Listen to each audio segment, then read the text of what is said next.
Je suis une multipotentielle. On est une marque, qu'on le sache ou non, qu'on en prenne conscience ou non, et qu'on le veuille ou non, à partir du moment où on est exposé avec les autres. Et donc on est forcément représentatif de quelque chose. C'est quoi les grands piliers d'un personal branding? Quels souvenirs les gens vont garder de moi? Est-ce qu'ils vont garder de moi un souvenir d'une nana souriante, d'une professionnelle, de quelqu'un qui passe bien, tu vois? Et en fait ça, tu n'es pas capable de le maîtriser. Donc tu dois t'assurer que tu as mis en place tous les outils pour que les gens soient orientés dans une certaine, dans une certaine route, dans un certain chemin. C'est ça l'objectif. Quel est le rôle des réseaux sociaux justement pour faire du personal branding? C'est quoi la grande différence que tu fais entre le personal branding et l'employer branding? Est-ce que tu arrives à faire une différence ou tu considères juste que c'est le même processus avec un objet différent? Quitter l'expérience candidat pour passer à l'expérience employé, tu dois être ultra aligné avec ce que tu lui as promis. Est-ce qu'il y a un fil conducteur un peu sur chacune expérience que tu es capable un peu comme ça de nous sortir? On devrait vraiment l'éduquer sur des jeunes diplômés, des personnes qui commencent dans la vie. Et la plupart des gens en fait font ce choix-là au départ d'avoir un plan de carrière plutôt que d'avoir un plan, si tu veux, de développement personnel et de vie. Je suis passée de Decathlon à Gucci. Manager, c'est un métier. Et qu'est-ce que tu penses justement du management dans le milieu du conseil? L'avenir, c'est ne pas positionner des compétences, c'est positionner des personnes, des individus.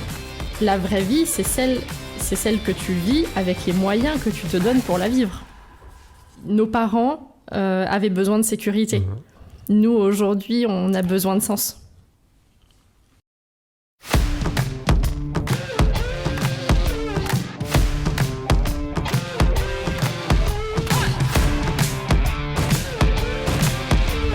Bonjour à tous et bienvenue pour ce nouvel épisode du Talent Club. Aujourd'hui, on a le plaisir de recevoir Lucie. Comment tu vas, Lucie? Je vais très bien, merci. Et toi, Clément? Écoute, super, au top.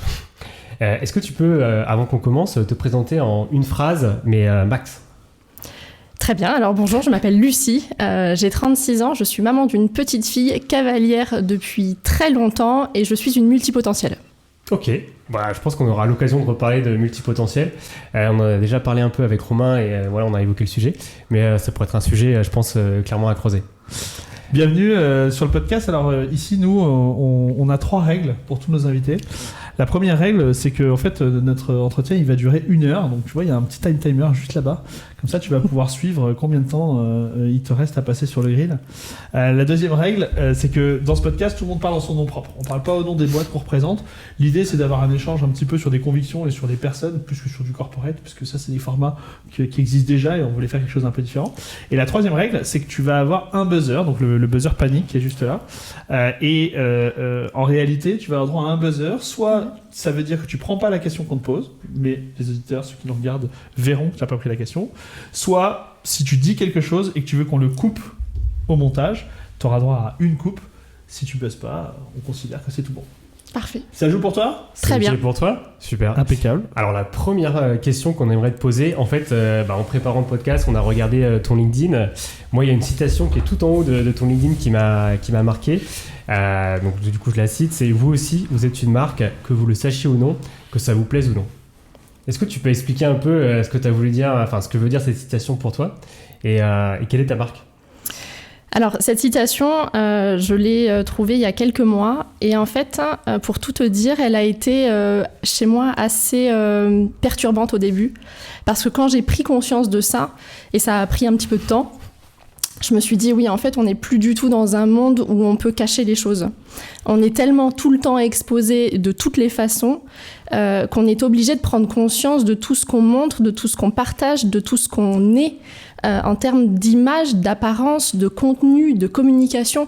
Et en fait, ça prend des proportions qui peuvent très vite être très importantes.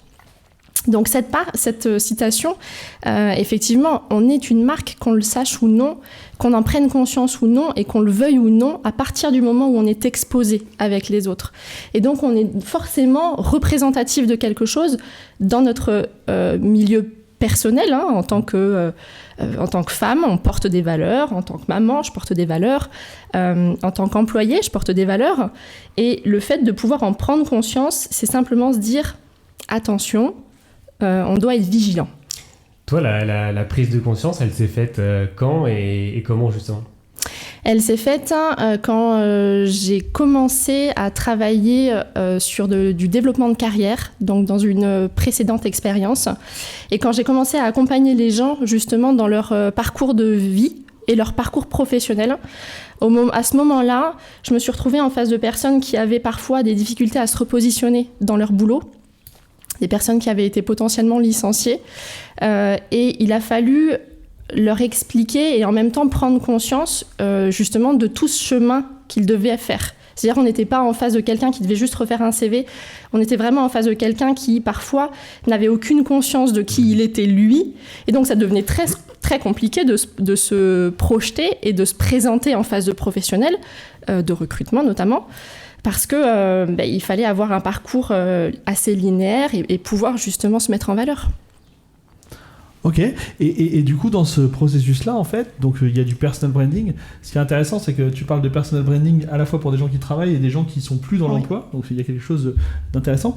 C'est quoi on va dire, allez, pour les gens qui nous regardent et qui savent pas exactement ce que c'est quoi les grands piliers d'un personal branding? Et ensuite, est-ce qu'il y en a du coup que tu adaptes en fonction de la situation? Est-ce qu'il y a des piliers qui restent et des piliers que tu changes en fonction du contexte? Oui, tout à fait. Alors, le personal branding, en fait, c'est quelque chose qui aujourd'hui est très à la mode. On en parle beaucoup.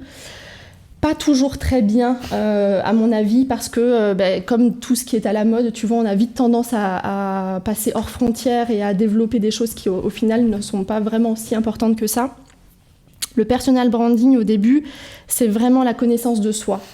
Alors tu peux y ramener plein de matières annexes du style développement personnel, coaching, des choses comme ça, mais en soi l'employer branding c'est d'abord le personal branding c'est d'abord la capacité qu'ont les gens à se connaître eux-mêmes. Et parce que je vais bien me connaître, parce que je vais être exactement au fait de quelles sont mes valeurs personnelles, ça change jamais, on n'en bouge pas. Quelle est mon éducation, quel est mon parcours, qu'est-ce que je vais vouloir mettre justement en avant dans ma personnalité, donc des adjectifs qui vont me caractériser, la façon dont les gens autour de moi me perçoivent. Une fois qu'on a travaillé tout ça, on est ensuite capable de l'exposer. Donc c'est vraiment 2 étapes pour moi le personal branding, c'est 1 du contenu et 2 du contenant. Parce qu'ensuite, ce contenant, tu vas pouvoir le bouger. Je ne vais pas me présenter à vous de la même façon que je vais me présenter, par exemple, à mon patron ou mon futur mari ou, tu vois, des personnes qui vont graviter autour de moi. Donc, c'est vraiment l'idée de dire, OK, j'ai ma boîte à outils. Et dans cette boîte à outils, quel est l'outil que je vais utiliser par rapport à une situation donnée, par rapport à une personne donnée. Ça, c'est du personal branding. C'est vraiment la façon de se mettre en avant en fonction d'une situation et d'un contexte donné. Moi, j'avais vu une définition du personal branding qui disait, en fait, c'est ce que les gens vont penser de toi avant que tu rentres dans une pièce. Oui. Qu'est-ce que tu penses déjà de la définition ? Est-ce que c'est juste pour toi ou comment tu l'as modifierais ?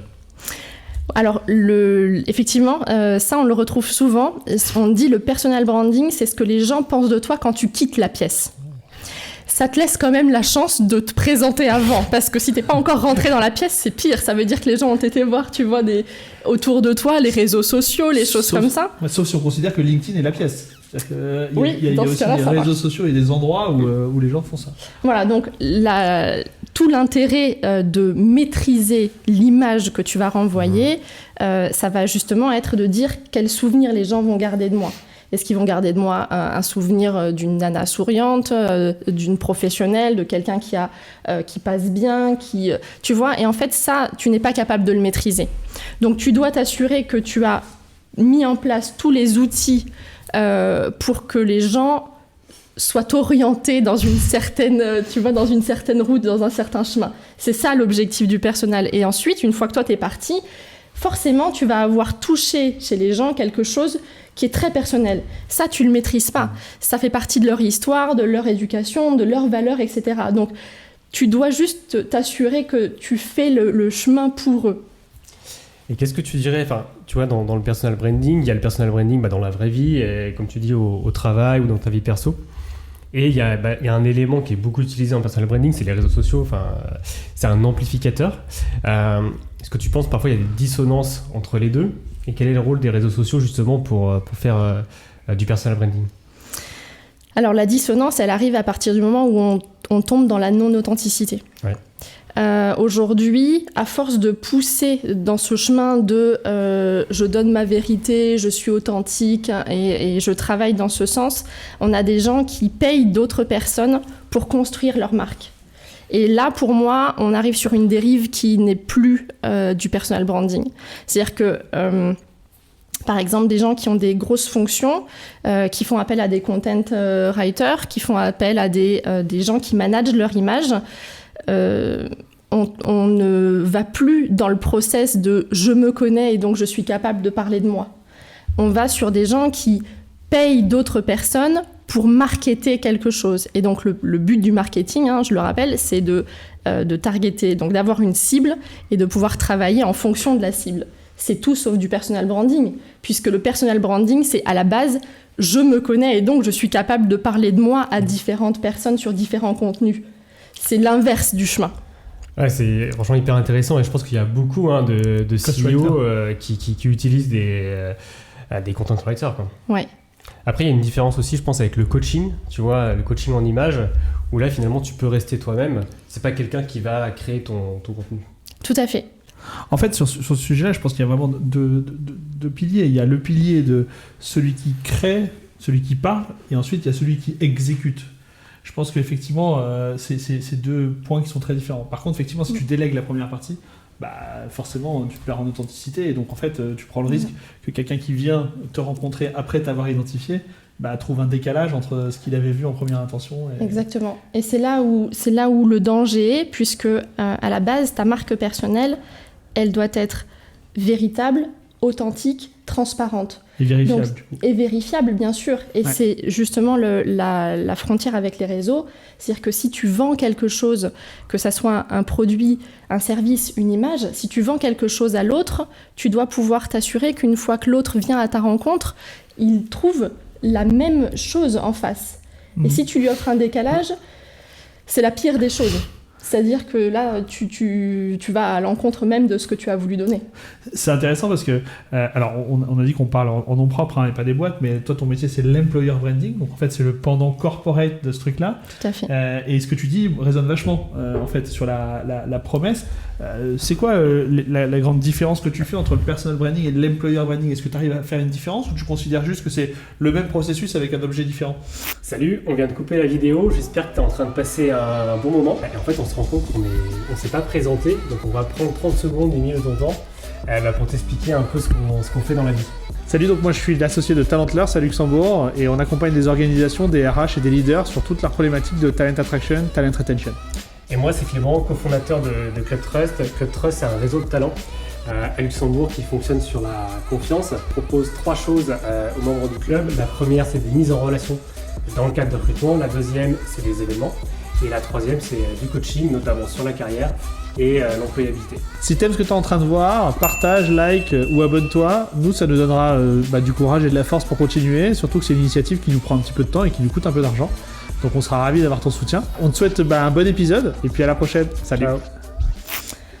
Alors on pourrait en parler longtemps de ces deux concepts-là, parce qu'en fait, moi personnellement, je ne fais pas de différence entre les deux à partir du moment où une société est constituée de personnes. Donc on a à la tête de chaque société des gens qui sont là pour représenter les sociétés, et donc ces personnes-là doivent travailler absolument leur personal branding. Mais s'il n'y a pas de gens dans une entreprise, il n'y a pas d'entreprise. Donc l'employer branding, c'est le penchant professionnel du personnel. Ouais. Après, t'es pas forcément aligné avec... tu vois, tu peux avoir un branding de la société. T'es pas forcément aligné, toi... Enfin, idéalement, t'es aligné avec les valeurs, hein, bien sûr. Oui. Mais tu vois, chacun a son personal branding et c'est pas forcément exactement celui de la société. Alors, tu vas changer... donc, dans le personal branding, dans le branding tout court, on travaille avec ce qu'on appelle une pyramide. La base, c'est les valeurs. Vraiment, les valeurs, c'est ton socle. Ensuite, tu auras la personnalité, tu auras les expériences, les parcours, etc. dans le personal branding. Dans la société, tu vas également retrouver les valeurs en socle. Si les valeurs ne sont pas alignées avec tes propres valeurs, ça ne fonctionne pas. C'est pour ça qu'aujourd'hui, les sociétés, et c'est important pour moi, que les sociétés communiquent sur leur ADN. C'est-à-dire une société, ça ne n'est pas juste une idée. Il y a quelqu'un derrière qui a pensé, qui a un chemin, qui a une fondation. Et donc une fois qu'il a ça, il se met en face d'un marché et il dit ok, quels sont les besoins ? Moi en face, j'ai quelque chose à proposer et donc tu peux monter ton échelle en étant vraiment aligné. Si tu n'as pas les valeurs à la base et que les gens qui travaillent avec toi et pour toi ne sont pas alignés avec ces valeurs, ça ne peut pas marcher sur du long terme. Le mariage, il est forcément voué à l'échec. C'est comme dans un couple, ce qu'on oublie souvent, c'est que l'entreprise, elle apporte quelque chose et le salarié apporte quelque chose. Et il faut qu'au milieu, on se retrouve, il doit y avoir un point d'équilibre. Donc parfois, l'entreprise apporte plus par des formations, des choses comme ça. Parfois, le salarié apporte plus par du temps qu'il donne et de la compétence. Et le point d'équilibre, il doit se trouver là. Si au milieu, il y a des valeurs qui ne sont pas cohérentes, il y a forcément de la frustration et à un moment donné, il y a un divorce entre les deux. En fait, ce qui est vachement intéressant, c'est que le socle des valeurs, ça, c'est quelque chose que je pense que tous nos auditeurs et tout le monde a bien en tête. C'est-à-dire le fait que finalement, il y a une valeur à... Justement, il y a une valeur à poser ces valeurs, y compris dans le processus de recrutement. Il y a beaucoup de boîtes qui ont fait ça. Après, les valeurs, il y a des pratiques. Et ce qui est intéressant, c'est que tu dis, le personal branding, le risque, c'est qu'il y a un manque de lien entre ce que tu as vendu à l'extérieur et ce que les gens trouvent en arrivant à l'intérieur. Oui.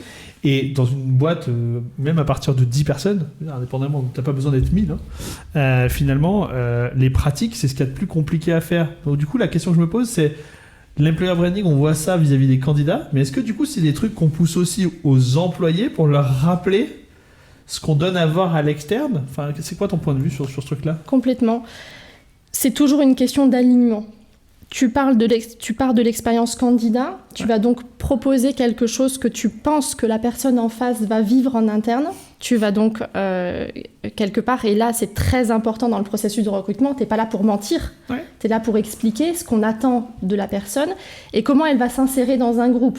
Ça suppose derrière qu'à partir du moment où la personne elle va quitter l'expérience candidat pour passer à l'expérience employée, tu dois être ultra aligné avec ce que tu lui as promis.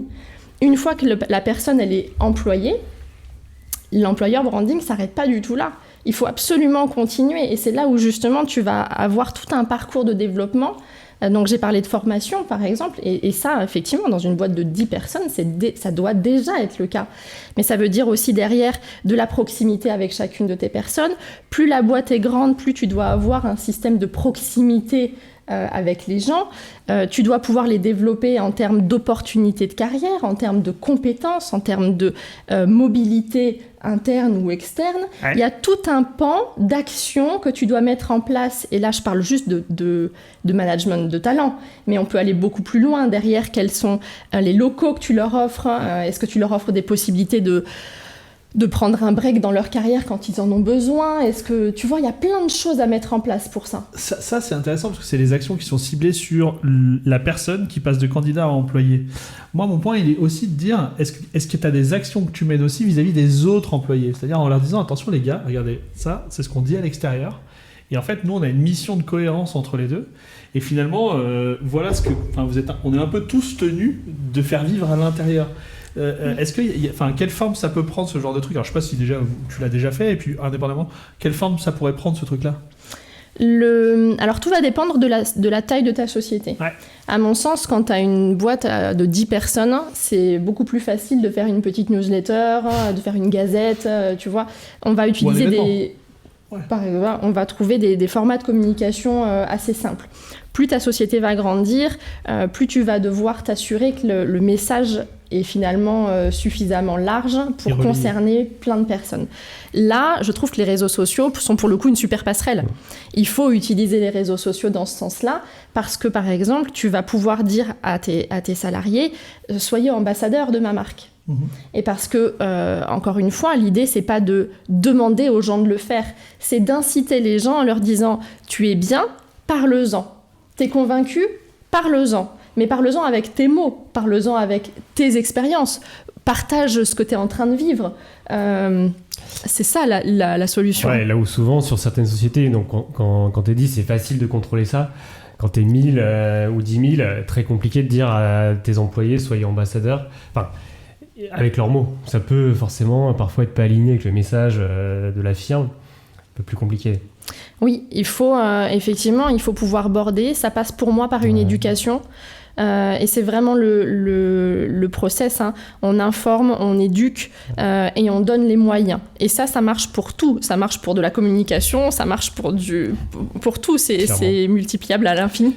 Est-ce que par exemple, tu as des exemples, toi, soit de personal branding individuel ou de société qui t'inspirent ? Alors, pour le coup, je trouve que Barack Obama et Michelle Obama sont de très bons exemples. Ils ont réussi à rallier beaucoup de personnes sur des combats qui, à la base, n'étaient pas les leurs. Et je trouve que là, on a vraiment alors on pourrait en citer plein d'autres, hein, tout va dépendre, en fait, encore une fois, les valeurs sont quand même au centre.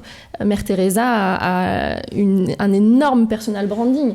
Jeff Bezos aussi, sur différents leviers, tu vois. Mais oui, moi, je trouve que le couple Obama est très intéressant et a beaucoup, à mon avis, à apprendre aux gens sur la façon dont on communique. Et à Luxembourg, ou des gens plus proches de nous, c'est quelque chose qui est assez peu répandu sur la place de Luxembourg.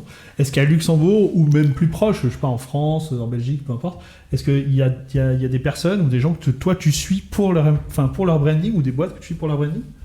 Alors, je sais pas si j'ai le droit de citer des boîtes. Des boîtes que tu suis toi en tant que personne externe, je veux dire. Est-ce qu'il y a des boîtes qui t'inspirent en disant, bah voilà, moi, je sais pas, Orangina ou n'importe où, une boîte à Luxembourg, je trouve qu'ils font des trucs qui sont vraiment très bien. Alors, il y a deux catégories que je suis au niveau professionnel, et après je parlerai au niveau de personnalité. Je suis des grosses boîtes de retail qui sont au Luxembourg, déjà parce que j'ai un parcours à la base où j'ai fait du retail, et donc je suis super sensible à la façon dont on travaille le produit. Ça, pour moi, c'est important. C'est des sociétés retail qui font, tu peux les nommer, ou c'est dans le... Du retail alimentaire, par exemple. Ok, retail alimentaire, ouais. Okay. Donc voilà, ça ce sont des structures multinationales qui ont forcément de gros, c'est du mastodonte, il y a du gros, de la grosse com derrière. Et puis il y a aussi une société dans la finance qui travaille très bien, une société, une banque qui travaille très bien en termes d'image de marque, qui a beaucoup rajeuni son image. Et ça, c'est intéressant. Donc ça, ce sont des sociétés que je suis. Pour le côté personnalité, je suis Monsieur Bettel, qui est assez fort dans sa communication parce qu'il est très proche des gens. Ouais. Et ça, c'est une vraie force du Luxembourg. On n'en a pas parlé. Moi, je viens de Toulouse, donc pour le coup, je suis très excentrée. J'ai fait un premier aller-retour au Luxembourg il y a 12 ans, et maintenant, je suis installée depuis 6 ans ici. Et c'est vrai que Monsieur Bettel a cette approche de proximité, justement, avec les gens, qui est assez extraordinaire. On a ça nulle part ailleurs. Ça, c'est vrai qu'il se montre beaucoup avec des gens.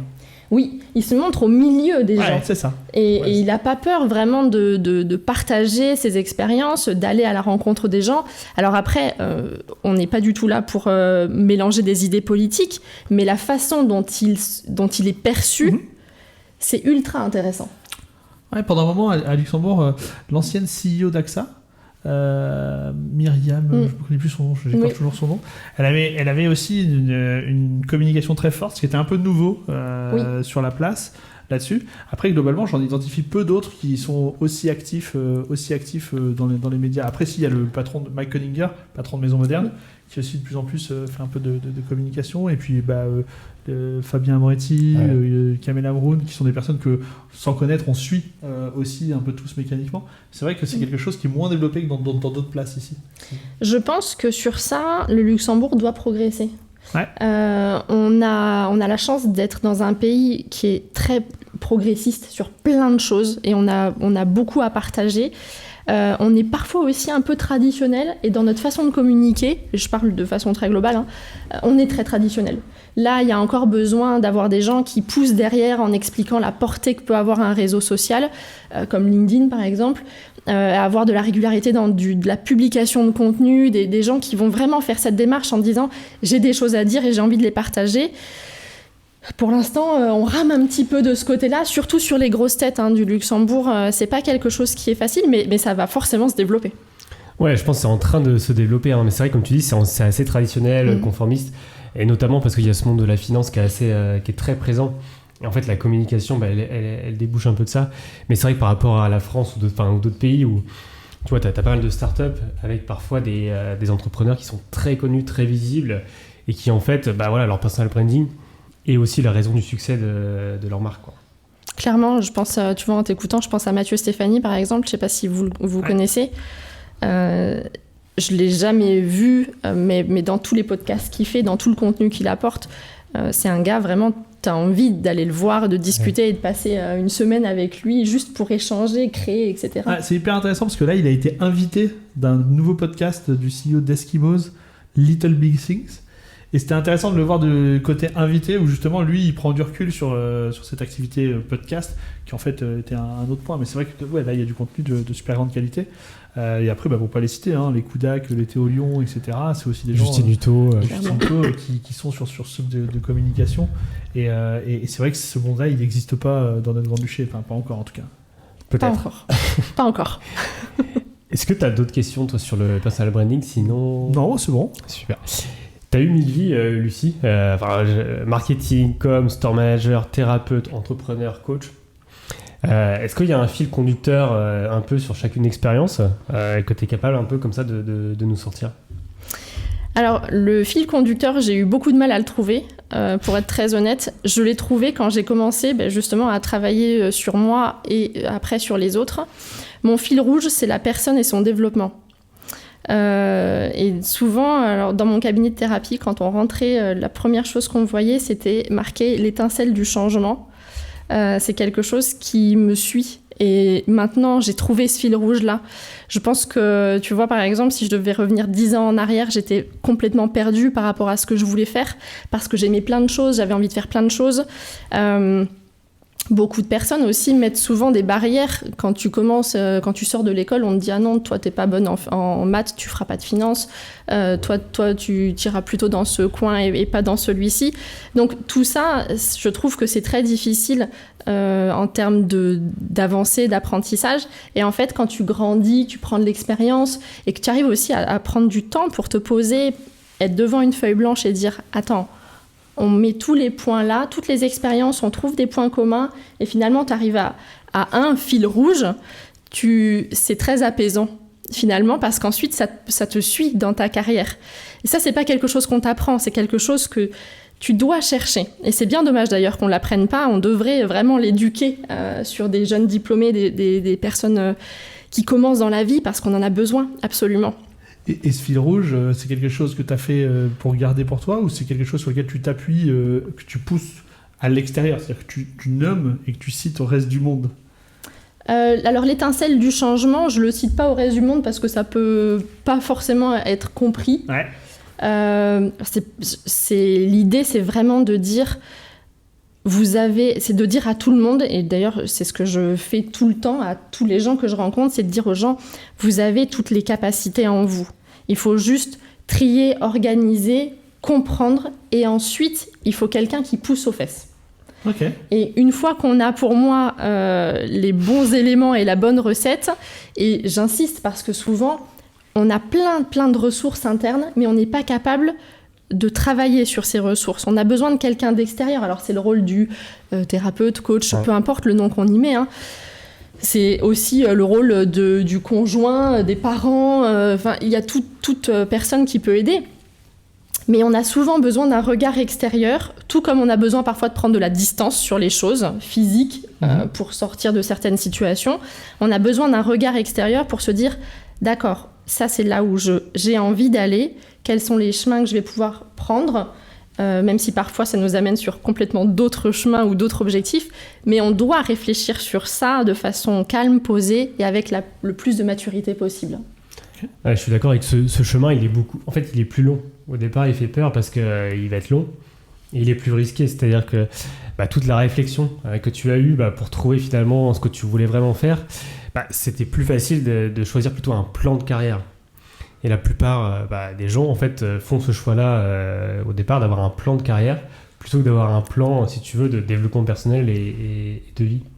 Deux réflexions sur ça, si je peux apporter de l'eau à ton moulin.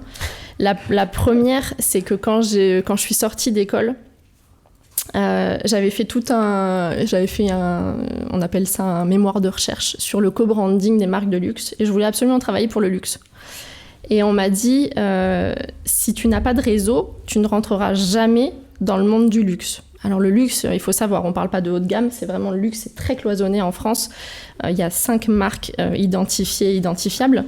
Donc tout de suite, pour moi, ça a été on m'a tout de suite coupé les ailes, quoi. J'avais 0 connexion dans ce milieu-là, on m'a dit ça ne sera jamais possible. Je suis passée de Decathlon à Gucci. C'est improbable, je ne sais même pas moi comment c'est arrivé. Je me suis retrouvée au milieu donc d'une marque de luxe, n'ayant aucune éducation, aucun code, rien de tout ça. Et au final, ça a été possible, je pense parce que j'ai pas mis ça comme objectif, mais parce que j'ai eu l'opportunité et tu vois, ça a été poussé quoi, comme ça.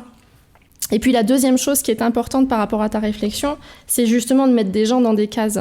Et ça, c'est ultra problématique. On doit absolument arrêter de faire ça. C'est trop dur de projeter déjà, alors on va parler du début, c'est trop dur de projeter sur d'autres personnes ce que nous, on souhaite. C'est beaucoup trop de responsabilités et derrière ça amène des catastrophes personnelles, tu vois, des gens qui au bout de votre 10 ans de carrière se disent mais qu'est-ce que je fous là, je pars élever des chèvres sur le plateau du Larzac. Non, ça c'est pas du tout possible, donc on doit accompagner les gens et on est là pour leur donner un cadre et leur dire tout est possible, t'as le droit de te planter. T'as le droit de vivre un échec et juste de dire que c'était une expérience et que t'as appris et que tu referas pas la même chose. C'est vraiment une question d'éducation. Et ça part du début, ça part de l'école, ça part vraiment, tu vois. Et après, quand t'arrives dans tes premiers jobs, c'est pareil. On te donne une fiche de poste et on te dit tu dois faire ça et pas plus que ça. N'en fais pas plus. C'est ton job de faire ça. Alors qu'en fait, on pourrait ouvrir énormément de potentiel et révéler les gens à eux-mêmes. En leur disant vas-y, essaye, qu'est-ce que t'as à perdre, de toute façon il va rien se passer de plus. Et ça, et c'est comme ça d'ailleurs que l'employer branding est né, hein. Aujourd'hui il y a des entreprises au Luxembourg qui proposent ce poste-là. Il y a 2 ans en arrière ça n'existait pas. Tu n'avais pas d'entreprise qui avait un poste employer branding dédié. Non. Après c'est vrai que c'était souvent des fonctions qui étaient des fonctions sièges et on a beaucoup de filiales ici. Donc ça explique parfois que c'est piloté depuis Paris ou Bruxelles, toutes ces choses-là. Moi j'ai une question je rebondis sur ce que tu viens de dire. Tu dis t'as le droit à l'échec, t'as le droit de te tromper là-dessus. On dit que ça c'est souvent une sorte culturelle un peu de mindset, hein. On parle souvent des Américains pour lesquels l'échec est finalement un super point. Tu penses qu'au Luxembourg on en est où là-dessus? Tu penses qu'on est sur une place qui donne droit à l'échec? Non. Mais alors, je vais vraiment mettre un nom avec un N majuscule. Okay. Pour moi, c'est le côté justement un petit peu traditionnaliste, ouais. De gens qui rentrent dans une société et qui vont faire 10, 15, 20 ans, 25 ans. Un jour, il va y avoir un rachat, il va y avoir besoin de se séparer de la personne et en fait, on se retrouve avec des gens qui sont complètement démunis parce qu'ils ont grandi dans une société, mais ils ont grandi au sein de la société. Et donc, c'est quelque part, tu leur coupes les jambes, quoi. Il y a plus du tout de repères. Et ce sont des gens qui sont plus capables de se positionner ailleurs, qui se projettent pas ailleurs. Parce que je suis trop vieux, parce que j'ai pas les bonnes compétences, parce qu'on m'a jamais remis au niveau, parce que je suis une femme, parce qu'il y a plein de choses qui vont venir un petit peu... tu vois, embêter ces parcours-là. Donc, il faut individualiser les gens en leur disant « mais tout est possible ». C'est vraiment important de le dire. Tout est possible. Moi, en fait, je le perçois. En fait, je suis d'accord avec le grand nom au global, au niveau corporate. Et après, moi, j'identifie dans certaines boîtes qu'on accompagne, avec lesquelles on travaille, des personnes qui, elles, ont fait le switch. Mais c'est vrai qu'au global, d'un point de vue culture de place, c'est un truc qui est assez qui est plutôt moins répandu. Ouais, c'est pas très répandu, effectivement. Je pense qu'il y a un vrai désir de le faire, hein, quand on parle les personnes au Luxembourg sont pas différentes de toutes les personnes du monde, donc elles ont envie d'avoir des parcours différents. Par contre, en fait, très rapidement, au Luxembourg, tu vas être sectorisé. Et ça, on l'a tous connu. Première mission, donc nous, on faisait de l'audit. Hein. Tu fais de l'assurance, tu deviens expert assurance alors que tu as fait 2 semaines d'assurance. Tu vois, très vite, tu vas être sectorisé dans ta fonction, dans ton industrie. Et en fait, comme c'est un petit marché, c'est difficile en fait d'en sortir et de te reconvertir. Je sais pas si quelles pourraient être les solutions pour toi à Luxembourg. Hein. Les solutions pour moi, c'est de la formation en multicompétences. De l'upskill ou du reskill. Ouais. Tu peux dire aux gens, on te garde sur un même niveau de compétences et on va faire autre chose. Ouais. Voilà. Et souvent, il y a d'ailleurs le désir de beaucoup de salariés de dire, je suis arrivé au bout, et si je tentais autre chose. Et je pense que là, c'est le rôle de l'entreprise de prendre en main ça et de dire, pas de problème, nous, on a de la place pour toi dans d'autres compétences. Donc, on va soit te former, on va te reskiller, soit on va t'upskiller sur d'autres compétences. Et c'est complètement d'accord parce que ce qu'on aime chez toi, c'est toi.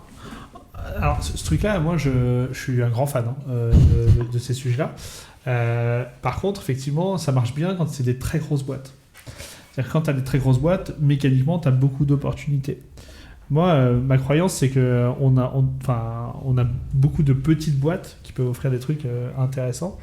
Et en fait, ce programme-là, il devrait être réfléchi comme un truc d'écosystème pour pouvoir faire passer les gens d'une boîte dans laquelle elle arrive en fin de cycle pour de bonnes raisons, à une nouvelle boîte dans laquelle il y a un nouveau cycle qui démarre. Voilà.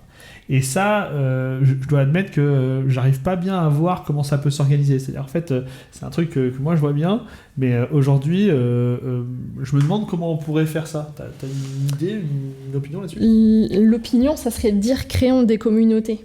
Ouais. Créons des communautés, alors double communauté, des communautés d'entreprises, c'est-à-dire des entreprises qui seront prêtes à partager ensemble, donc justement, ce que tu dis, des petites startups, des petites boîtes, un réseau d'entreprises où on va mutualiser peut-être des coûts de formation, où on va mutualiser des idées, où on va faire des groupes de compétences. Et de l'autre côté, faisons des communautés de personnes. C'est-à-dire, allons chercher dans différentes entreprises des gens qui font le même job, mettons-nous tous autour d'une table et discutons quelle est ta vision du projet, quelle est ta vision du projet, quelle est ta vision du projet.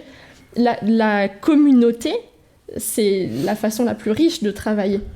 Ouais, ce qui serait intéressant, effectivement, c'est d'aller peut-être sur des fonctions moins stratégiques, comme, je sais pas, un compliance officer ou un client service, de voir si on n'arrive pas à créer finalement un espèce de bootcamp qui serait cofinancé par plusieurs players, et puis du coup qui permettrait à des gens qui ne sont pas du tout dans ce métier de venir donner du sang neuf dans des industries, ou à des gens de passer d'un à l'autre, ce genre de choses. Ouais, c'est intéressant comme approche.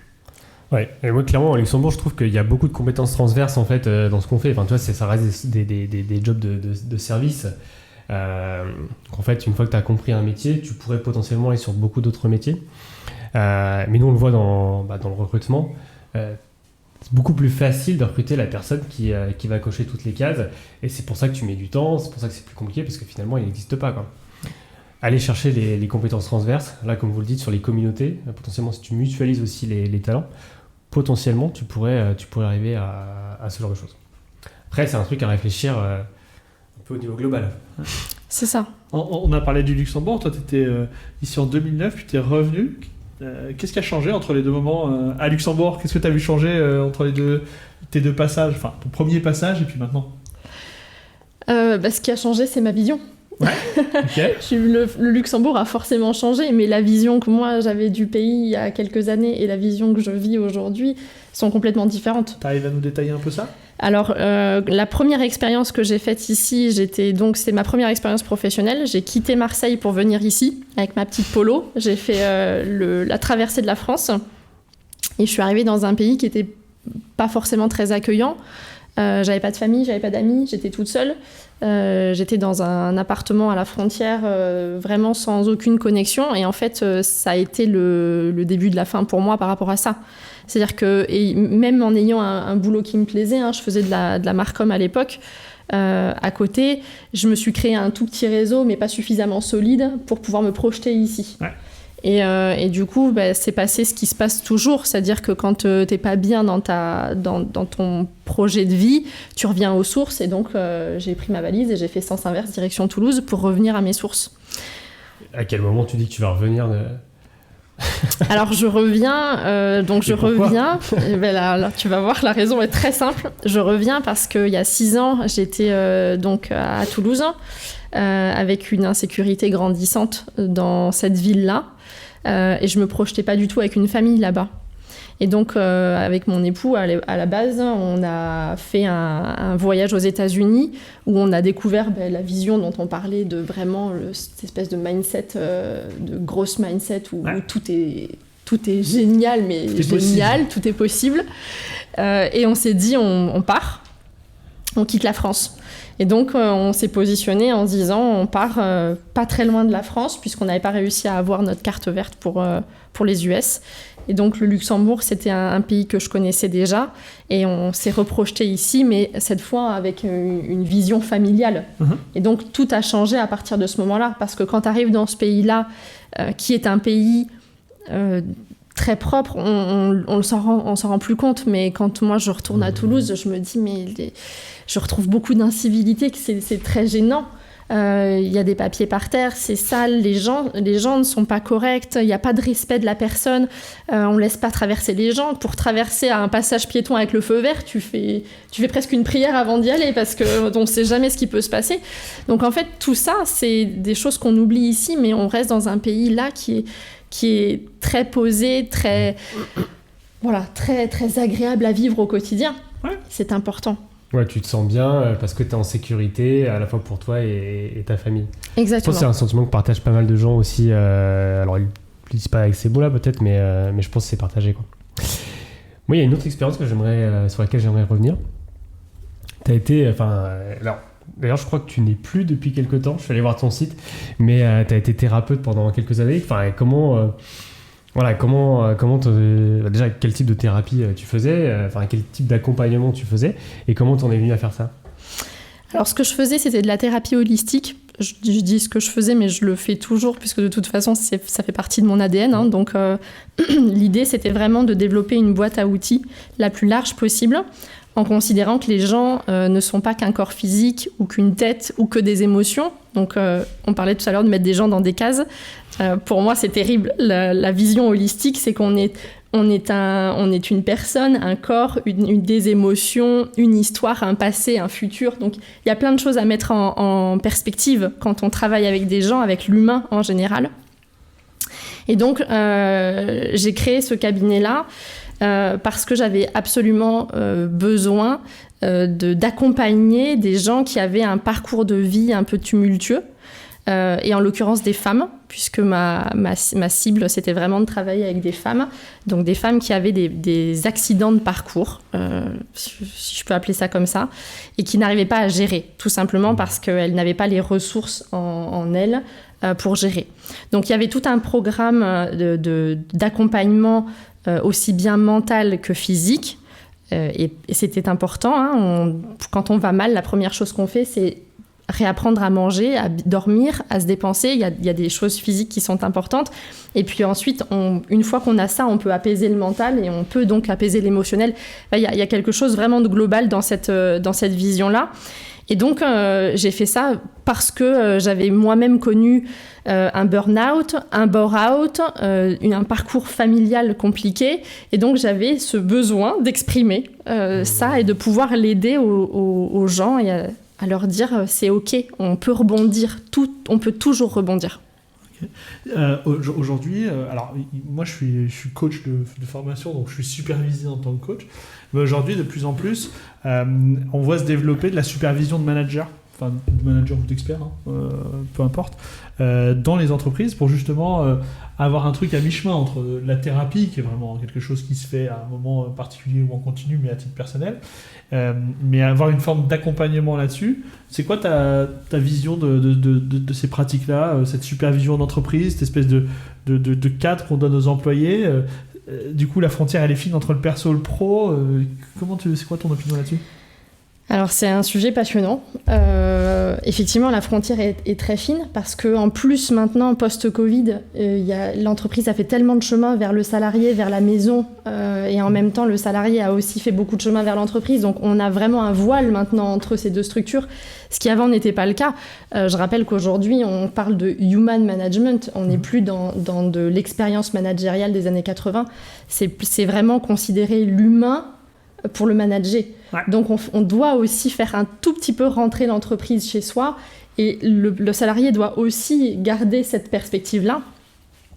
Et donc, par rapport à ça, ce qui est important, c'est de... j'ai perdu le fil de ce que je voulais dire. Sur la supervision des managers. Voilà, ce qui est important, c'est de ne pas considérer que parce que tu es bon dans ton travail, la prochaine étape, c'est de manager les gens. Ça, pour moi, c'est une énorme bêtise. Et vraiment, c'est quelque chose sur lequel je suis assez révoltée à la base. Parce que manager, c'est un métier. C'est un métier qui s'apprend. Et donc, c'est pas parce que tu es bon dans ton boulot en termes d'expertise, que tu es un expert, que la prochaine étape, c'est de te dire, puisque tu es bon, viens, on t'enrôle avec 4, 10, 20 personnes avec toi, et tu vas maintenant manager ces gens-là, et tu seras aussi bon dans ce métier-là. Non, c'est pas du tout comme ça que ça fonctionne. Pour moi, l'entreprise doit former au métier de manager. Et donc accompagner. Ouais. Et ça va beaucoup plus loin que juste donner une fiche de poste en te disant tu as fait ça, maintenant tu vas le faire plus. On est sur un autre métier. Ouais. Manager, c'est un autre métier. Moi, quand j'ai commencé chez Decat, j'avais 2 personnes avec moi. Et pour le coup, Decathlon est une excellente entreprise pour former les gens. Il y a tout un process où on te rend manager. Et quand ça marche à 2, on duplique, on grandit, et après, 1 an après, j'avais 40 personnes avec moi. Et du coup, tu te rends compte qu'il y a d'autres difficultés, parce qu'il y a d'autres groupes, parce qu'il y a de plus en plus de personnalités à gérer, etc. Mais tu as la base, on t'a donné l'ADN, on t'a donné les solutions pour que ça marche. Donc, tu grandis par rapport à ça. Justement, Decathlon, souvent, c'est cité en exemple en termes de culture. C'est quoi, pour toi, les codes de la culture Decathlon et ce qui fait que ça marche, notamment, là, tu l'as expliqué, mais est-ce que tu peux détailler un tout petit peu plus ? Alors, effectivement, il y a certaines entreprises qui sont reconnues pour être des maisons de formation. Decathlon en fait partie. Leur force, c'est vraiment d'avoir gardé cet esprit très jeune. Donc, d'avoir vraiment le team spirit, mais vraiment vécu à outrance. Et en même temps, d'apporter beaucoup de codes d'éducation et de... Comment je pourrais dire c'est vraiment des outils. On travaille avec beaucoup d'outils. Donc, tout est assez... pas hiérarchisé, mais tout est assez expliqué. On a, par exemple... alors, à mon époque, ça a bien changé. Je pense que c'est encore probablement mieux maintenant en termes de développement d'outils, mais on te donne des grilles pour évaluer les gens et en même temps, on t'accompagne en disant si tu veux être proche de tes personnes, tu dois vivre comme elles. Donc, tu dois pouvoir faire tout ce que tout le monde fait chez Decathlon. Et c'est comme ça que tu grandis. Parce que la pire chose pour un manager, c'est de parler de choses qu'il ne connaît pas. Si tu n'es pas au contact de ton équipe, et ça c'est ultra important, si tu n'es pas exemplaire, si tu n'es pas capable de dire les gars, là il faut monter un rayon à 4h du mat et de 4 à 6 on est tous ensemble et on va faire 50 mètres de linéaire, comment est-ce que tu as le respect des gens avec lesquels tu travailles? Comment est-ce que tu gagnes cet esprit-là? C'est vachement intéressant comme point parce que en fait, dans la logique de ce qu'on se dit sur typiquement cet écosystème, des gens qui se réinventent, de l'upskill, du reskill, on va avoir prochainement des gens qui ont des rôles de manager, qui ont développé cette compétence managériale et sur lesquels on va parier comme manager d'une équipe et ils n'ont aucune idée de ce que l'équipe fait au départ. Rien à voir avec la choucroute, ils passent de la supply chain au contrôle gestion, quoi. Moi, je vois des environnements dans lesquels c'est le cas. À cet endroit-là, du coup, ça serait quoi ta recommandation? C'est-à-dire, toi, en accompagnant du manager, tu dirais quoi? Tu dirais qu'il faut qu'il descende dans la mine pendant une période donnée? Tu dirais, qu'est-ce que tu conseillerais sur le sujet? Alors, plusieurs choses. Je pense qu'effectivement, l'avenir, c'est d'avoir des gens qui sont multipotentiels et qui ont des multicompétences. Parce que forcément, l'éventail va s'agrandir encore et encore et encore. Et le management en est une en tant que tel. Exactement, c'est ça le truc. Ça, c'est le message que j'ai compris que tu portes et avec lequel je suis tout à fait d'accord. Le management, c'est une compétence parmi d'autres. Donc, c'est OK d'avoir des gens qui n'ont pas cette compétence-là. Et il ne faut pas les mettre dans ce rôle-là, dans ce cas-là. Donc, justement, on est là pour pouvoir faire grandir tous ces gens-là. C'est pas pour moi Alors, c'est pas pour moi le plus important d'avoir l'exactitude du métier des gens pour pouvoir les manager. Ok. Ce qui est important pour moi, c'est de comprendre de quoi on parle. Donc, tu dois avoir ce que j'appelle la big picture. Ouais. Tu vois, la vision hélicoptère. Ouais. C'est ce qu'on demande à un manager. Ouais. On demande à un manager de pouvoir faire un pas en avant pour se mettre les mains dans le cambouis quand il y a besoin. Et il doit pouvoir ensuite avoir et le temps, et ça, c'est pas facile, et la possibilité, les outils pour pouvoir faire un pas en arrière et dire « Ok, maintenant, j'ai X personnes avec moi, cette mission, cet objectif, comment est-ce que je mets en place en termes de, tu vois, c'est le chef d'orchestre, quoi. Comment est-ce que je mets en place ça pour que ça fonctionne ?» Donc tu dis en fait, il doit piloter par cette espèce de gap entre avoir une vision suffisamment fine de qu'est-ce qui doit être fait et pourquoi, pour ensuite être en capacité, à minima, s'il ne peut pas le faire lui, de trouver la bonne personne à mettre en face, c'est ça ? Oui, sachant que je pense que c'est pas à lui de le faire. Ouais. Lui a vraiment ce rôle d'accompagnement. Le manager, pour moi, c'est parfois je suis devant quand il faut amener l'équipe quelque part. Ouais. Quand il y a besoin d'un chef de cordée, c'est moi et je me positionne en tant que tel. Parfois, je suis derrière et je suis là en support. Ouais. C'est-à-dire que là, je sens que je suis là pour faire grandir les gens, pour les pousser. Et donc, je vais me mettre derrière et dire « Allez, on y va, tu peux faire plus, mieux, etc. » Et souvent, je vais me mettre à côté, en guide.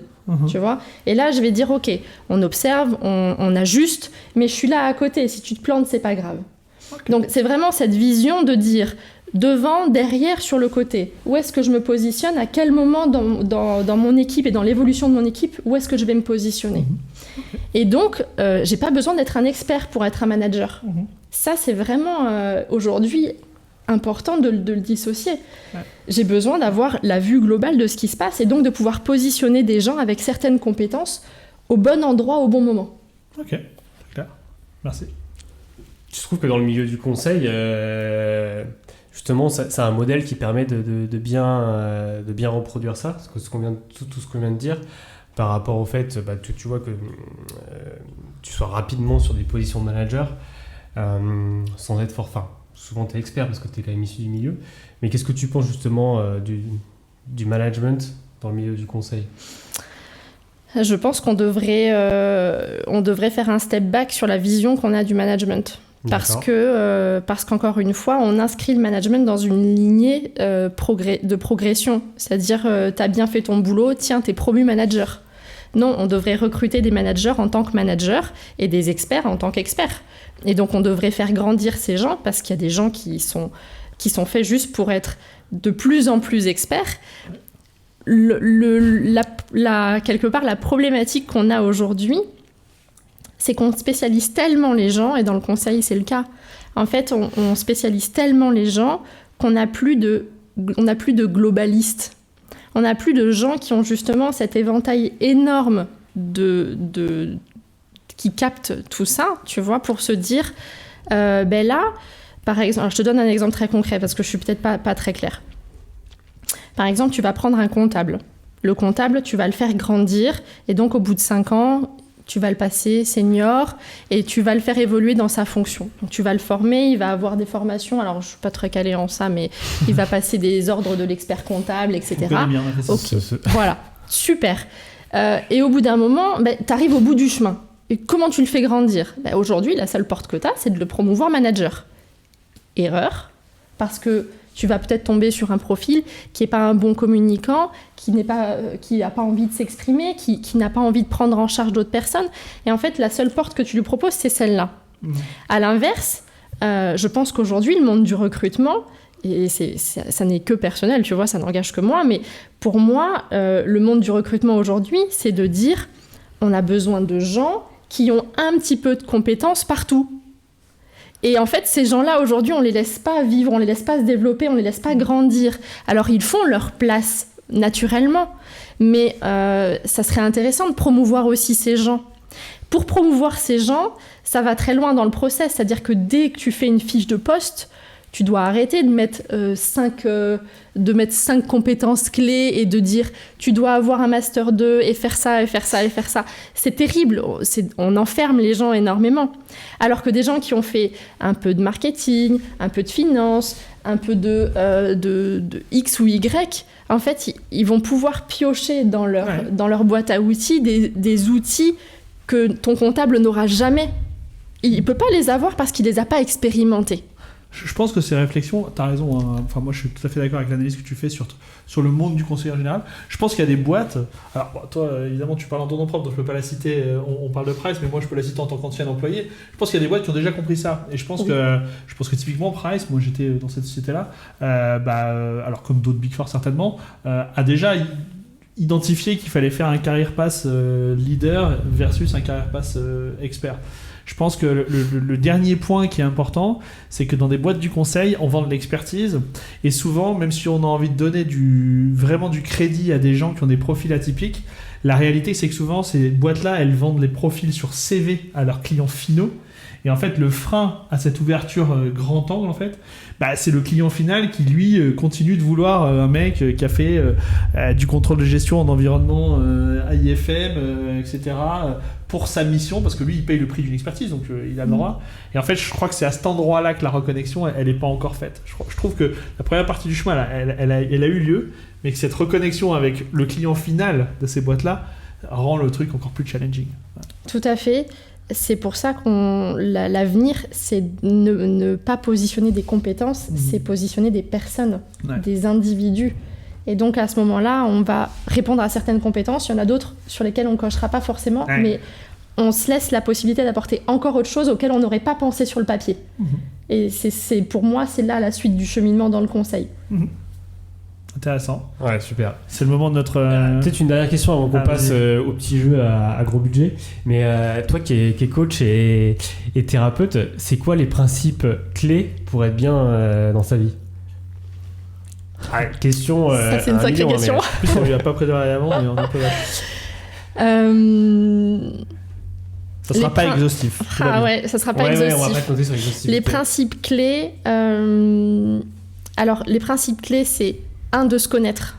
Et vraiment, pour moi, c'est vraiment un fil rouge, mais c'est très important. Si tu te connais pas, tu vas écouter, tu vas capter beaucoup de choses à l'extérieur qui répondront peut-être pas à ton besoin. Et du coup, tu ne peux pas en faire ta vérité. Donc, vraiment bien se connaître.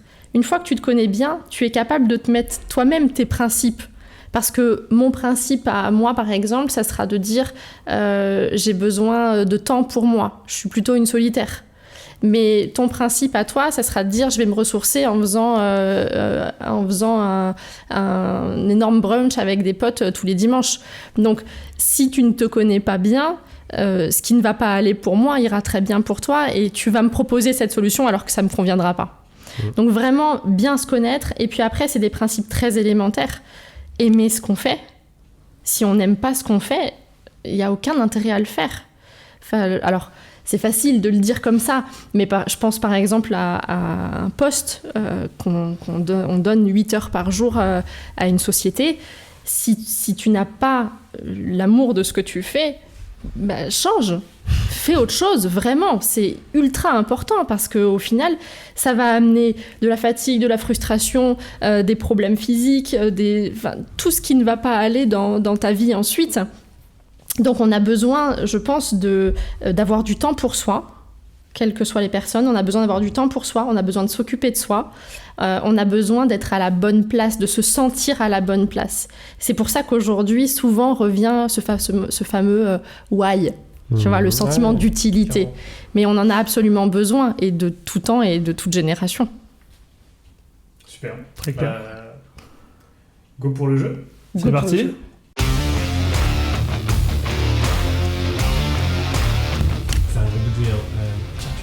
En fait, il y a 3 types de couleurs. C'est des questions. Le but, c'est que tu tires au sort et que tu lises la question et que tu y répondes. Okay. Garde peut-être les violets pour la fin, parce que c'est les citations. Okay. Commence soit par orange ou vert. Il faudra qu'on modernise un peu ce jeu. On va digitaliser pour les prochaines sessions. Classe les sujets suivants du plus important au moins important. Argent, bonheur, famille, santé, amour. Ça, c'est vachement dur. Alors, argent, bonheur, famille, santé, amour. Il va falloir que tu déçoives potentiellement des gens. Bah, forcément, puisque ça reste très personnel. Bien sûr. Alors, j'ai envie de dire... c'est compliqué de faire un classement parce que souvent, il y en a qui découlent d'autres. Tu vas buzzer alors. Je vais quand même dire la santé. Ok. Je vais dire que ça, c'est le plus important. Ok. Parce que derrière, si tu es en santé physique, mentale et émotionnelle, tu peux aimer, tu peux vraiment aimer, et tu peux être aimé aussi, accepter d'être aimé. Et donc, tu peux potentiellement fonder une famille si c'est ce que tu souhaites. Et donc, tu seras heureux. Et donc, tu peux aussi travailler sur la matière qu'est l'argent. Donc, la santé. Mais la santé globale. Je check dans l'oreillette avec Maître Capello si ça suffit comme réponse. On considère qu'elle est bonne, on bosse pas. Elle est ok. Ah ouais, non, c'est super. En C'est bon entonnoir, comme ça, on l'a jamais faite. Santé. Elle est pas mal, ouais. Merci. Alors, vas-y. Encore une petite. Une orange, du coup ? Ouais. Allez, orange. Il en reste encore 2-3 minutes. Donc, Quelle est la pratique professionnelle qui t'a le plus impressionné ?